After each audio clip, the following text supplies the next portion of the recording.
तो आज की इस क्लास में आप सभी का आरआरबी ग्रुप डी एग्जाम 2025 के लिए जीके साइंस का पहला टेस्ट होगा। तो साथियों, जैसा कि ग्रुप डी एग्जाम 2025 17 नवंबर से शुरू हो रहा है, रेलवे की तरफ से एग्ज़ाम डेट के अनाउंस कर दिया गया है।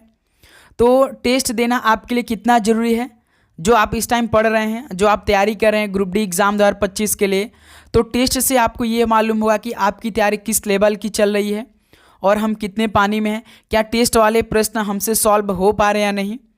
तो पूरे 50 क्वेश्चन आज की इस क्लास में होने वाले हैं। जीके का अलग 25 क्वेश्चन होंगे, साइंस का अलग 25 क्वेश्चन होंगे। तो आपके पेपर में जीके का 20 क्वेश्चन पूछे जाते हैं और साइंस का अलग से 25 क्वेश्चन पूछे जाएंगे। तो इस तरह से जीके प्लस साइंस का वेटेज 45 क्वेश्चन रहने वाले हैं। तो इस क्लास में 50 क्वेश्चन को डिस्कस करेंगे और आप सभी का टारगेट कम से कम 35 क्वेश्चन रहने वाले हैं। तो कितना सही करेंगे लास्ट में अपना स्कोर जरूर करिएगा। प्लस हर एक क्वेश्चन को सही करने पर आपको 1 नंबर मिलेगा और एक क्वेश्चन गलत करने पर आपका 0.33 का नेगेटिव मार्किंग होगा, जो 1/3 का नेगेटिव मार्किंग है ऑफिशियल ग्रुप डी के पेपर में। जैसे 3 गलत करेंगे तो आपका 1 नंबर चला जाएगा। यह 1/3 का नेगेटिव मार्किंग का सिस्टम रहने वाला है।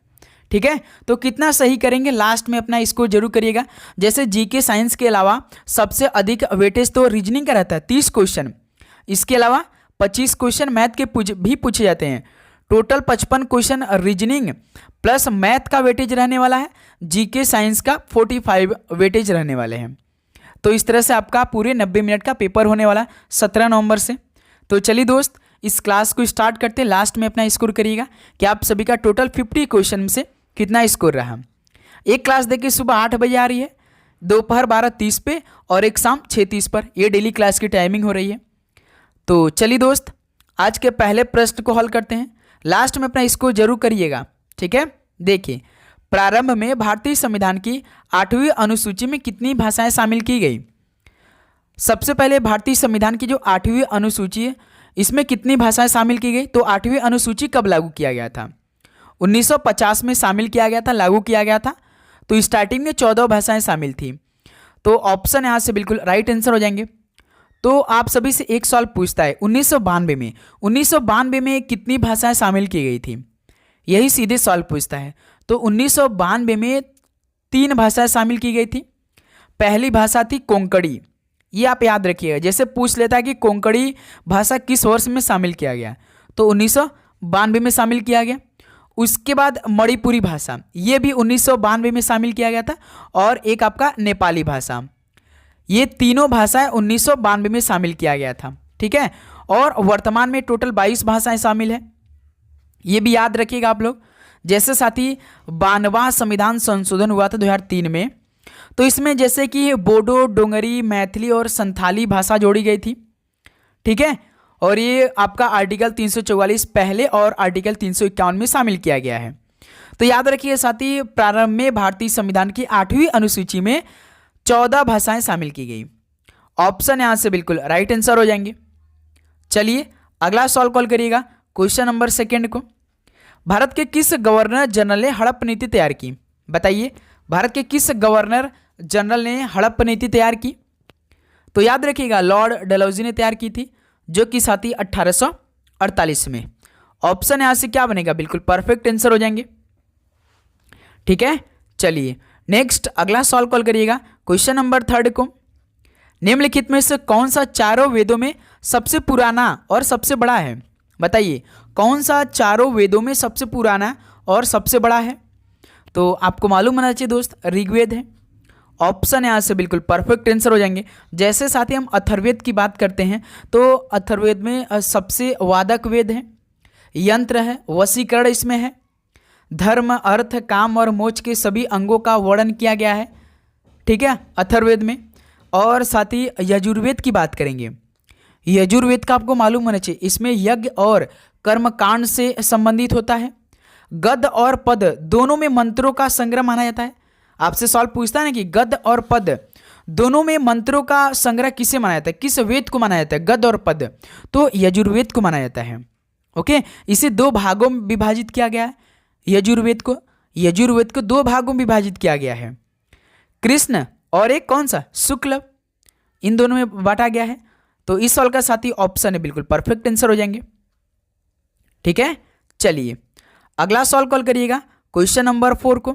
देखिए, डैश त्यौहार है पश्चिम बंगाल, असम और भारत के कुछ अन्य राज्यों में मनाया जाता है और अक्सर मार्च के महीने में होली के त्यौहार के साथ मेल खाता है। बताइए साथी, वह कौन सा त्यौहार है जो कि पश्चिम बंगाल, असम और भारत के कुछ अन्य राज्यों में मनाया जाता है और अक्सर मार्च के महीने में होली के त्यौहार के साथ मेल खाता है? तो वह त्यौहार डोल जात्रा है। ऑप्शन सी बिल्कुल राइट आंसर हो जाएंगे। ठीक है, चलिए जैसे बैसागु ये किस राज्य में मनाया जाता है? तो पंजाब में भी मनाया जाता है, पंजाब में मनाया जाता है, हरियाणा में मनाया जाता है और साथ ही विदेशों में बात करेंगे तो उत्तर भारत के राज्य जैसे आपका पश्चिम बंगाल, असम, केरल में भी मनाए जाते हैं। ठीक है, रोंगकर उत्सव कहाँ मनाया जाता है? रोंगकर ये आपका असम कार्बी जनजाति द्वारा मनाया जाता है। ठीक है, तो इस सवाल का सी ऑप्शन राइट आंसर हो जाएंगे। चलिए अगला सवाल कॉल करिएगा क्वेश्चन नंबर 5 को। भारतीय संविधान के कौन सा अनुच्छेद शिक्षा के अधिकार से संबंधित है? बताइए, भारतीय संविधान के कौन सा अनुच्छेद शिक्षा के अधिकार से संबंधित है? तो अनुच्छेद 21A है। ऑप्शन भी बिल्कुल परफेक्ट आंसर हो जाएंगे। जिससे अनुच्छेद 18 में किसका वर्णन है? उपाधियों का जो उन्मूलन होता है इससे संबंधित है। और अनुच्छेद 19 में किसका वर्णन किया गया है? जैसे अभिव्यक्ति की स्वतंत्रता से संबंधित है, कुछ अधिकारों की रक्षा करता है ना, वो अनुच्छेद 19 में दिया गया है। और अनुच्छेद 22 में किसका वर्णन है कि जैसे कुछ मामलों में गिरफ्तारी और हिरासत से सुरक्षा प्रदान करता है, तो अनुच्छेद 22 में वर्णन किया गया है। तो इस सवाल का दोस्त बी ऑप्शन राइट आंसर हो जाएंगे। अगला सवाल कॉल करिएगा क्वेश्चन नंबर 6 को। डैश जिला क्षेत्रफल 1672 प्रति वर्ग किलोमीटर की दृष्टि से तमिलनाडु का सबसे छोटा जिला है? बताइए दोस्त, तमिलनाडु का सबसे छोटा जिला कौन सा है? तो याद रखिए कन्याकुमारी है। बी ऑप्शन बिल्कुल राइट आंसर हो जाएंगे। अगला सवाल कॉल करिएगा क्वेश्चन नंबर 7 को। संविधान का कौन सा अनुच्छेद है सभी राज्यों में एक समान त्रिस्तरीय पंचायती राज संरचना अर्थात ग्राम, मध्यवर्ती और जिला स्तर का प्रावधान करता है? बताइए दोस्त, संविधान का कौन सा अनुच्छेद सभी राज्यों में एक समान त्रिस्तरीय पंचायती राज संरचना अर्थात ग्राम, मध्यवर्ती और जिला स्तर का प्रावधान करता है? तो यह अनुच्छेद 243 बी में है। डी ऑप्शन बिल्कुल राइट आंसर हो जाएंगे। ओके, चलिए दोस्त अगला सवाल कॉल करिएगा क्वेश्चन नंबर 8 को। राजस्थान राज्य ने किस नहर के कारण अपनी खोई हुई हरियाली पुनः प्राप्त की? बताइए दोस्त, किस नहर के कारण अपनी खोई हुई हरियाली पुनः प्राप्त की थी राजस्थान राज्य ने? तो याद रखिए दोस्त, इंदिरा गांधी नहर के कारण। डी ऑप्शन राइट आंसर हो जाएंगे। अगला सवाल कॉल करिएगा क्वेश्चन नंबर 9 को। देवमाली चोटी भारत के निम्नलिखित में से किस राज्य में है? बताइए, इस सवाल का राइट आंसर है देवमाली चोटी, तो यह तो उड़ीसा राज्य में स्थित है। ऑप्शन है परफेक्ट आंसर हो जाएंगे। राजस्थान के कुछ महत्वपूर्ण चोटी के नाम याद रखिएगा, जैसे अरावली पर्वतमाला है, अरावली पर्वतमाला है, गुरु शिखर है, गुरु शिखर जो कि माउंट आबू में स्थित है, ऊंचाई 1772 मीटर है। हिमाचल प्रदेश की कुछ महत्वपूर्ण पीर पंजाल, किन्नौर, कैलाश, सेवन सिस्टर, ये सभी कहाँ हिमाचल प्रदेश में। और कर्नाटक, कर्नाटक की सबसे ऊंची चोटी कौन है? मुल्लायनगिरी, मुल्लायनगिरी आप याद रखिएगा, सबसे ऊंची चोटी है कर्नाटक की। ओके, चलिए अगला सवाल कॉल करिएगा क्वेश्चन नंबर 10 को। भारतीय संविधान का निम्नलिखित में से कौन सा अनुच्छेद न्यायपालिका को कार्यपालिका से अलग करने से संबंधित है? भारतीय संविधान का कौन सा अनुच्छेद न्यायपालिका को कार्यपालिका से अलग करने से संबंधित है? बताइए इस सवाल का परफेक्ट आंसर। ये तो सुबह हमने सवाल कराया था, जो सुबह 8 बजे क्लास हुई थी, तो यह अनुच्छेद 50 में है। बी ऑप्शन परफेक्ट आंसर हो जाएंगे। अगला सवाल कॉल करिएगा क्वेश्चन नंबर 11 को। अंग्रेजों ने 1850 में किसकी अवधारणा पेश की जिसने भारतीय अर्थव्यवस्था की संरचना को महत्वपूर्ण रूप से प्रभावित किया? बताइए, अंग्रेजों ने 1850 में ऐसा कौन सा अवधारणा पेश कर दिया कि जिसमें भाई भारतीय अर्थव्यवस्था की संरचना को महत्वपूर्ण रूप से प्रभावित कर दिया था? तो भाई याद रखें रेलवे को पेश किया था। डी ऑप्शन बिल्कुल राइट आंसर हो जाएंगे। अगला सवाल कॉल करिएगा क्वेश्चन नंबर 12 को। रमजान इस्लामिक कैलेंडर का कौन सा महीना और उपवास का पवित्र महीना है? बताइए। तो याद रखिए दोस्त, रमजान जो है इस्लामिक कैलेंडर का कौन सा महीना है? तो सर जी 9वां महीना है और उपवास का पवित्र महीना है। ऑप्शन है बिल्कुल राइट आंसर हो जाएंगे। अगला सवाल कॉल करिएगा क्वेश्चन नंबर 13 को। निम्नलिखित में से कौन भारत सरकार का संवैधानिक निकाय नहीं है? भारत सरकार का संवैधानिक निकाय कौन सा नहीं है? तो साथ ही याद रखिएगा, नीति आयोग नहीं है। ऑप्शन से बिल्कुल परफेक्ट आंसर हो जाएंगे। ओके, तो संवैधानिक निकाय होता क्या है, पहले आपको ये मालूम होना चाहिए। संवैधानिक निकाय यानी जो कॉन्स्टिट्यूशनल बॉडी होता है, तो यह एक ऐसा संस्था या प्राधिकरण होता है जो भारत के संविधान द्वारा स्थापित किया जाता है या संविधान में उसके निर्माण का प्रावधान किया जाता है। ठीक है, जैसे नियंत्रक एवं महालेखा परीक्षक किस अनुच्छेद में है? तो साथ ही यह अनुच्छेद 148 लेकर 151 के बीच में है। और निर्वाचन आयोग साथी अनुच्छेद 324 में शामिल है, आपको मालूम होना चाहिए। और संघ लोक सेवा आयोग यानी यूपीएससी, यह तो भाग पहले 14 में शामिल है और आर्टिकल साथी 315 से लेकर 323 तक शामिल है। ठीक है, ये सभी मालूम होना चाहिए आपको फैक्ट। चलिए अगला सवाल कॉल करिएगा क्वेश्चन नंबर 14 को। भारत में एकीकृत बंजर भूमि विकास कार्यक्रम WDP किस वर्ष से कार्यान्वित किया जा रहा है? बताइए दोस्त, भारत में एकीकृत बंजर भूमि विकास कार्यक्रम किस वर्ष से कार्यान्वित किया जा रहा है? तो साथ ही याद रखिएगा 1989 से लेकर 1990 के बीच तक। ऑप्शन से बिल्कुल परफेक्ट आंसर हो जाएंगे। चलिए दोस्त अगला सवाल कॉल करिएगा क्वेश्चन नंबर 15 को। तमिल को भारत की शास्त्रीय भाषा कब घोषित किया गया? बताइए, तमिल को भारत की शास्त्रीय भाषा कब घोषित किया गया? तो साथ ही याद रखिएगा 2004 में। ऑप्शन से बिल्कुल राइट आंसर हो जाएंगे। अगला सवाल कॉल करिए मेरे दोस्त क्वेश्चन नंबर 16 को। प्रथम होम रूल लीग की स्थापना किसके द्वारा की गई? पहला होम रूल लीग की स्थापना किसके द्वारा की गई? तो साथ ही याद रखिए बाल गंगाधर तिलक के द्वारा। डी ऑप्शन यहाँ से बिल्कुल राइट आंसर हो जाएंगे। ओके, याद रखिएगा साथी। अगला सवाल कॉल करिए मेरे दोस्त क्वेश्चन नंबर 17 का राइट आंसर क्या होगा? चलिए बताइए सवाल का परफेक्ट आंसर। भारत में पंचायती राज संस्थाओं की स्थापना भारतीय संविधान के किस संशोधन के अधिनियम के अनुसार की गई? बताइए, भारत में पंचायती राज संस्थाओं की स्थापना भारतीय संविधान के किस संशोधन अधिनियम के अनुसार की गई है? बताएंगे दोस्त।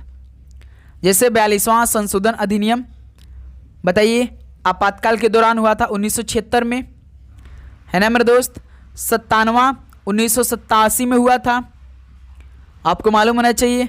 और 86वां तो आप सभी को मालूम होना चाहिए कि जो 14 वर्ष से कम बच्चों को है शिक्षा अनिवार्य होना चाहिए, जो कि जो 86वां संशोधन अधिनियम हुआ था ये 2002 में हुआ था।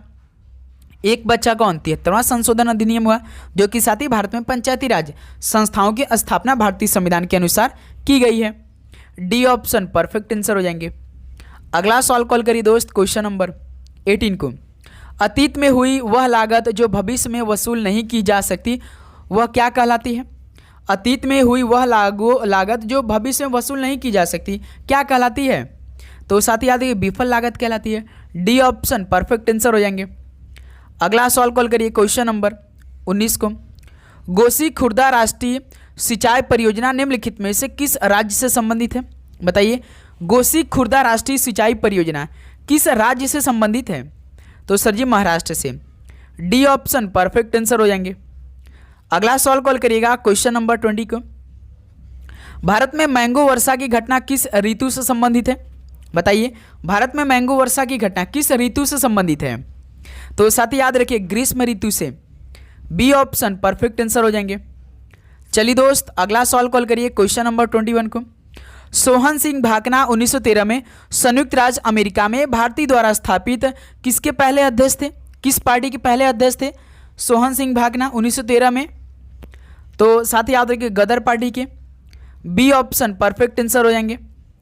अगला सवाल कॉल करिए मेरे दोस्त क्वेश्चन नंबर 22 को। 2011 की जनगणना के अनुसार भारत की 8.03% जनसंख्या द्वारा बोली जाने वाली प्रमुख भाषा कौन सी है? बताइए दोस्त, 2011 की जनगणना के अनुसार भारत की 8.03% जनसंख्या द्वारा बोली जाने वाली प्रमुख भाषा कौन सी है? तो साथ ही याद रखिए बंगाली भाषा है। डी ऑप्शन राइट आंसर हो जाएंगे। अगला सवाल कॉल करिए दोस्त क्वेश्चन नंबर 23 को। भारतीय इस्पात प्राधिकरण की स्थापना किस वर्ष हुई थी? बताइए, भारतीय इस्पात प्राधिकरण की स्थापना किस वर्ष हुई थी? तो साथ ही 1973 में हुई थी। डी ऑप्शन क्या बनेगा, बिल्कुल परफेक्ट आंसर हो जाएंगे। Steel authority of India, steel authority of India की स्थापना कब हुई थी, कोई बता सकता है, कमेंट करके बताइए। अगला सवाल कॉल करिए दोस्त, क्वेश्चन नंबर 24 को। उपनिषद में उप शब्द का क्या अर्थ है, उपनिषद में उप शब्द का क्या अर्थ है, तो सर जी निकटता है, ऑप्शन है यहाँ से बिल्कुल राइट आंसर हो जाएंगे। अगला सवाल कॉल करिए मेरे दोस्त, क्वेश्चन नंबर 25 को। देवमाली चोटी भारत के निम्नलिखित में से किस राज्य में स्थित है, बताइए साथी इस सवाल का परफेक्ट आंसर क्या होगा। देवमाली चोटी भारत के किस राज्य में स्थित है, अभी तो बताया है उड़ीसा राज्य में, ऑप्शन ए राइट आंसर हो जाएंगे। चलिए मेरे दोस्त अगला सवाल कॉल करिए, क्वेश्चन नंबर 26 को। शैवाल निम्नलिखित में से किस समूह से संबंधित है, शैवाल किस समूह से संबंधित है, तो सर जी थैलोफाइटा से संबंधित है, बी ऑप्शन बिल्कुल परफेक्ट आंसर हो जाएंगे, याद रखिए साथी। चलिए अगला सवाल कॉल करिएगा, क्वेश्चन नंबर 27 को। मनुष्यों के पाचन तंत्र में उत्सर्जित अम्ल कौन सा होता है, मनुष्यों के पाचन तंत्र में उत्सर्जित अम्ल कौन सा होता है, तो HCl होता है ना साथी, डी ऑप्शन परफेक्ट आंसर हो जाएगा। HCl मतलब हाइड्रोक्लोरिक अम्ल होता है, इसमें लार ग्रंथियाँ, यकृत, पित्ताशय और अमाशय की शामिल भी होती हैं भाई, ठीक है, डी ऑप्शन परफेक्ट आंसर हो जाएंगे। अगला सवाल कॉल करिए दोस्त, क्वेश्चन नंबर 28 को। मनुष्यों में निषेचन किसमें होता है, मनुष्य में निषेचन किसमें होता है बताइए, तो डिंबवाही नलिका में होता है, ऑप्शन है परफेक्ट आंसर हो जाएंगे। तो साथ ही आप चैनल पे नए तो सब्सक्राइब करने के बाद नोटिफिकेशन को ऑन करिएगा, क्योंकि साथ ही 3 क्लास इस टाइम आ रही है, तो भाई आपको नोटिफिकेशन तो ऑन करना बहुत ज़रूरी है। तो प्लीज़ आप सभी से रिक्वेस्ट है नोटिफिकेशन को ऑन कर रखिए, जैसी क्लास आएगी तुरंत आप सभी के पास नोटिफिकेशन पहुँचेगी। मानव शरीर का कौन सा अंग अंडे को अंडाशय से गर्भाशय तक ले जाता है, मानव शरीर का कौन सा अंग अंडे को अंडाशय से गर्भाशय तक ले जाता है, तो सर जी फैलोपियन ट्यूब है, बी ऑप्शन राइट आंसर हो जाएंगे। अगला सवाल कॉल करिए दोस्त, क्वेश्चन नंबर 30 को। डैश कोशिका विभाजन को बढ़ावा देता है, तो कौन कोशिका विभाजन को बढ़ावा देता है, तो याद रखिएगा साइटोकाइनिन को, ऑप्शन सी बिल्कुल परफेक्ट आंसर हो जाएंगे। अगला सवाल कॉल करिए मेरे दोस्त, क्वेश्चन नंबर 31 को। संयोजकता कोष में इलेक्ट्रॉनों की संख्या उसके किन संख्या के बराबर होती है, चलिए बताइए। संयोजकता कोष में इलेक्ट्रॉनों की संख्या उसके समूह संख्या के बराबर होती है, ऑप्शन सी बिल्कुल परफेक्ट आंसर हो जाएंगे। अगला सवाल कॉल करिए दोस्त, क्वेश्चन नंबर 32 को। आवर्त सारणी, भाई आपको आवर्त सारणी के सभी क्वेश्चन मालूम होना चाहिए, सीधे आपके पेपर में पूछे जाएंगे। आवर्त सारणी के समूह में सभी तत्वों के किसके समान होते या होती है, तो साथ ही याद रखिए संयोजी इलेक्ट्रॉनों की संख्या के समान होती है, ऑप्शन से बिल्कुल परफेक्ट आंसर हो जाएंगे। चलिए दोस्त अगला सवाल कॉल करिए, क्वेश्चन नंबर 33 को। निम्न में से कौन सा ऑक्सा अम्लीय नहीं है, बताइए कौन सा ऑक्सा अम्लीय नहीं है, तो साथ ही याद रखिए कार्बन मोनोऑक्साइड नहीं है भाई, ऑप्शन है बिल्कुल परफेक्ट आंसर हो जाएंगे, ठीक है। चलिए अगला सवाल कॉल करिए दोस्त, क्वेश्चन नंबर 34 को। किसी पिंड का भार न्यूनतम कहाँ पर होता है, किसी पिंड का भार न्यूनतम कहाँ पर होता है, तो सर जी भूमध्य रेखा पर, ऑप्शन है बिल्कुल राइट आंसर हो जाएंगे। अगला सवाल कॉल करिए मेरे दोस्त, क्वेश्चन नंबर 35 को। निम्नलिखित में से किस माध्यम का अपवर्तनांक सबसे कम है, तो किस माध्यम का अपवर्तनांक सबसे कम है, तो सर जी हवा का सबसे कम है, ऑप्शन से बिल्कुल परफेक्ट आंसर हो जाएंगे। चलिए मेरे दोस्त अगला सवाल कॉल करिएगा, क्वेश्चन नंबर 36। विद्युत धारा की इकाई क्या है, बताइए दोस्त इस सवाल का परफेक्ट आंसर क्या होगा। विद्युत धारा की इकाई क्या है, तो सर जी एम्पियर है, ऑप्शन से बिल्कुल परफेक्ट आंसर हो जाएंगे। ओम का क्या होता है, प्रतिरोध होता है। कूलाम का चार्ज का क्या होता है, आवेश होता है। और साथ ही विभवांतर का सही मात्रा क्या होता है, वोल्ट होता है। ये सभी मालूम होना चाहिए। अगला सवाल कॉल करिए, क्वेश्चन नंबर 37 को। आयोडीन परीक्षण का प्रयोग किसकी उपस्थिति जांचने के लिए होता है, आयोडीन परीक्षण का प्रयोग किसकी उपस्थिति जांचने के लिए होता है, तो साथ ही याद रखिए कार्बोहाइड्रेट की, डी ऑप्शन परफेक्ट आंसर हो जाएंगे। अगला सवाल कॉल करिए दोस्त, क्वेश्चन नंबर 38 को। किडनी की रचनात्मक इकाई क्या है, किडनी की संरचनात्मक इकाई क्या होती है, तो याद रखिएगा नेफ्रॉन होती है। डी ऑप्शन परफेक्ट आंसर हो जाएंगे। चलिए दोस्त अगला सवाल कॉल करिए क्वेश्चन नंबर 39 को। अंडे को अंडाशय से गर्भाशय तक किसके द्वारा ले जाया जाता है? अब बताइए भाई, अंडे को अंडाशय से गर्भाशय तक किसके द्वारा ले जाया जाता है? अभी सवाल किया है भाई, वो सवालों का लैंग्वेज कुछ अलग था, लेकिन इस सवाल का लैंग्वेज अलग है। तो साथ ही याद रखिए डिम्ब वाही नलिका के द्वारा ले जाया जाता है। ऑप्शन है बिल्कुल राइट आंसर हो जाएंगे। अगला सवाल कॉल करिएगा क्वेश्चन नंबर 40 को। निम्नलिखित में से कौन सा महिला प्रजनन तंत्र का एक हिस्सा नहीं है? महिला प्रजनन तंत्र का एक हिस्सा नहीं है, कौन नहीं है भाई? तो सर ये शुक्रवाहिका, vas deferens. D option perfect answer हो जाएंगे। अगला सवाल कॉल करिए दोस्त क्वेश्चन नंबर 41 को। बिना कोशिका भित्ति वाले बहुकोशिकीय जंतुओं को निम्न में से किस समूह के अंतर्गत रखा जाता है? यानी बिना कोशिका भित्ति वाले बहुकोशिकीय जंतु को किस समूह के अंतर्गत रखा जाता है? तो साथ ही याद रखिए एनिमेलिया के अंतर्गत रखा जाता है। ऑप्शन है राइट आंसर हो जाएंगे। भाई लास्ट में अपना स्कोर करिएगा। आप चैनल पे नए तो सब्सक्राइब करिए, बाद नोटिफिकेशन को ऑन करिएगा। ओके साथी, बताइए कौन सा जीव कशेरुकी नहीं है? तो भाई कौन सा जीव कशेरुकी नहीं है? तो दोस्त याद रखिए केचुआ। Okay, vertebrate. ऑप्शन है बिल्कुल परफेक्ट आंसर हो जाएंगे। अगला सवाल कॉल करिएगा क्वेश्चन नंबर 43 को। निम्नलिखित में से कौन सा विभिन्न रूपों में मौजूद हो सकता है? बताइए साथी कौन सा विभिन्न रूपों में मौजूद हो सकता है? तो सर जी कार्बन, यह तो भाई विभिन्न रूपों में मौजूद होता है। ऑप्शन से बिल्कुल परफेक्ट आंसर हो जाएंगे। अगला सवाल कॉल करिए मेरे दोस्त क्वेश्चन नंबर 44 को। सूर्य में सौर ऊर्जा के उत्पादन के समय निम्न में से कौन सी अभिक्रिया संपन्न होती है? सूर्य में सौर ऊर्जा के उत्पादन के समय कौन सी अभिक्रिया संपन्न होती है? तो याद रखिए दोस्त नाभिकीय संलयन अभिक्रिया संपन्न होती है। ऑप्शन सी परफेक्ट आंसर हो जाएंगे। अगला सवाल कॉल करिए दोस्त क्वेश्चन नंबर 45 को। ऑक्सीजन के संबंध में हैलोजन समूह की अधिकतम संयोजकता कितनी है? ऑक्सीजन के संबंध में हैलोजन समूह की अधिकतम संयोजकता कितनी है? तो सर जी 7 है। बी ऑप्शन परफेक्ट आंसर हो जाएंगे। अगला सवाल कॉल करिए दोस्त क्वेश्चन नंबर 46 को। जब कैल्शियम ऑक्साइड पानी के साथ अभिक्रिया करता है तो किसका निर्माण उत्पाद के रूप में होता है? बताइए साथी, जब कैल्शियम ऑक्साइड पानी के साथ अभिक्रिया करता है तो किसका निर्माण होता है? तो सर जी कास्टिक चूना का। ऑप्शन सी परफेक्ट आंसर हो जाएंगे। ठीक है, अगला सवाल कॉल करिए दोस्त क्वेश्चन नंबर 47 को। किसी वस्तु की स्थिर अवस्था या उसकी गति की अवस्था का विरोध करने की प्रवृत्ति क्या कहलाती है? किसी वस्तु की स्थिर अवस्था या उसकी गति की अवस्था का विरोध करने की प्रवृत्ति क्या कहलाती है? तो सर जी जड़त्व कहलाती है। न्यूटन के पहले नियम को हम किस नाम से जानते हैं? जड़त्व के नियम से भी जानते हैं। ओके, चलिए अगला सवाल कॉल करिए दोस्त क्वेश्चन नंबर 48 को। विभवांतर की एसआई इकाई क्या होती है? अभी बताया वोल्ट होता है विभवांतर की एसआई इकाई पोटेंशियल डिफरेंस का। सी ऑप्शन परफेक्ट आंसर हो जाएंगे। अगला सवाल कॉल करिए दोस्त क्वेश्चन नंबर 49 को। किसी वस्तु के जड़त्व मापने की इकाई निम्न में से क्या है? किसी वस्तु के जड़त्व मापन की इकाई क्या होती है? तो सर जी द्रव्यमान होती है।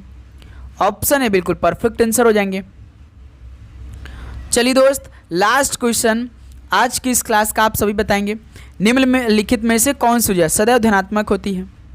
बताइए साथी, जैसे स्थैतिक ऊर्जा यानी स्टैटिक एनर्जी, बताइए क्या यह ऊर्जा सदैव पॉजिटिव यानी धनात्मक होती है, या गतिज ऊर्जा यानी काइनेटिक एनर्जी, या स्थितिज ऊर्जा यानी पोटेंशियल एनर्जी? ये आपका स्टैटिक एनर्जी है। स्थैतिक गतिज ऊर्जा काइनेटिक एनर्जी है, स्थितिज ऊर्जा पोटेंशियल एनर्जी है। ठीक है, गुरुत्वाकर्षण पोटेंशियल एनर्जी यानी ग्रेविटी है भाई। तो कौन सा राइट आंसर है? कौन सा ऊर्जा सदैव धनात्मक होती है? तो साथी गतिज ऊर्जा। बी ऑप्शन परफेक्ट आंसर हो जाएंगे। तो साथी फाइनली 60 क्वेश्चन कंप्लीट हो चुके हैं। अब बताइए आप सभी का कितना स्कोर रहा आज की सेशन से? ईमानदारी के साथ बताइए। तो उम्मीद करूँगा दोस्त आपको हर एक क्वेश्चन बहुत ही शानदार तरीके से समझ में आया होगा, किसी प्रकार का आपको दिक्कत नहीं हो रही होगी। बताइए साथी किसी प्रकार का डाउट इस सवाल को हल करने में या इस सेशन में किसी प्रकार का डाउट हो तो बताइए। तो साथ ही आप डेली क्लास लेंगे बहुत ही अच्छी तरीके से, एक एक क्वेश्चन तैयार करेंगे। ठीक है, आप चैनल को सब्सक्राइब करेंगे, नोटिफिकेशन को ऑन करेंगे। ऐसे ही लगातार आप सभी बीच क्लास आने वाली है।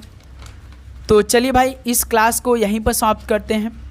मिलते हैं साथ ही शाम में 6:30 पर एक नए क्लास के साथ। सभी को जय हिंद जय भारत, पढ़ाई करते रहिए, ऑल द बेस्ट, धन्यवाद।